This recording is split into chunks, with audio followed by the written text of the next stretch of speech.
Jour 22 du calendrier de l'inspiration. Bonjour, je suis Caroline Drouard, coach des femmes actrices de leur vie. J'accompagne les femmes à reprendre leur vie en main et à se reconnecter à leur nature profonde.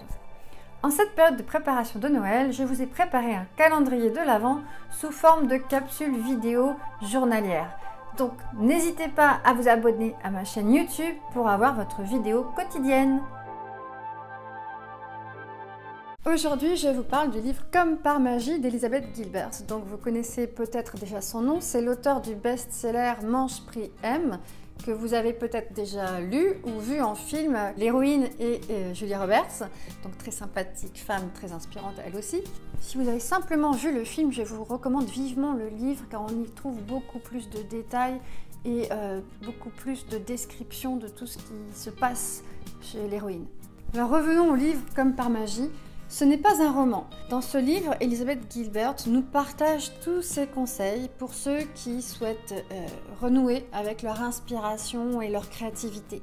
Au top pour le thème de ce calendrier, vous remarquerez. Et donc elle y parle aussi de suivre son instinct. Alors le livre est décomposé en plusieurs chapitres. Je relis mes notes. Elle y parle de courage, de peur, d'enchantement, de permission, de persistance, de confiance et de divinité. Elle nous donne des petites phrases comme « Avez-vous le courage de donner le jour aux trésors qui sont cachés en vous ?» Alors au fur et à mesure du livre, elle nous parle des idées qui apparaissent comme par magie. Elle nous livre sa théorie que les idées, les inspirations flottent autour de nous et vont choisir à qui elles vont venir s'offrir.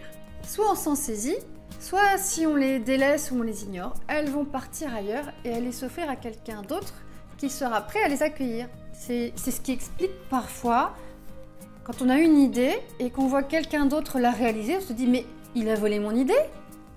Non, en fait, c'était juste que la personne était prête à accueillir cette idée et que nous l'avons laissée partir.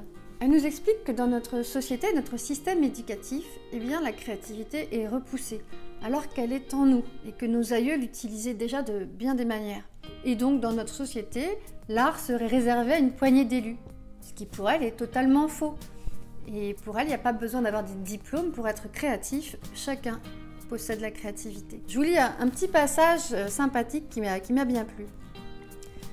Vous voulez étudier sous la férule des grands maîtres, c'est cela ? Eh bien, vous les trouverez n'importe où. Ils peuplent les rayonnages de votre bibliothèque, les cimaises des musées, les disques enregistrés il y a des dizaines d'années. Il n'est même pas nécessaire que vos maîtres soient vivants pour vous éduquer à la perfection. Aucun écrivain vivant ne m'a jamais appris davantage sur l'élaboration d'une intrigue ou de personnages que Charles Dickens. Et inutile de le dire, je ne suis jamais allée le trouver dans son bureau pour en discuter. La seule chose que j'ai dû faire, c'est passer des années à étudier dans mon coin ses romans, comme s'il s'agissait de textes sacrés, puis de m'entraîner toute seule, comme une démente. Ce que j'aime bien aussi dans son livre, c'est qu'elle fait tomber le mythe de l'artiste torturé. Comme si pour être créatif, on devait passer par des souffrances horribles, de la douleur, du désespoir.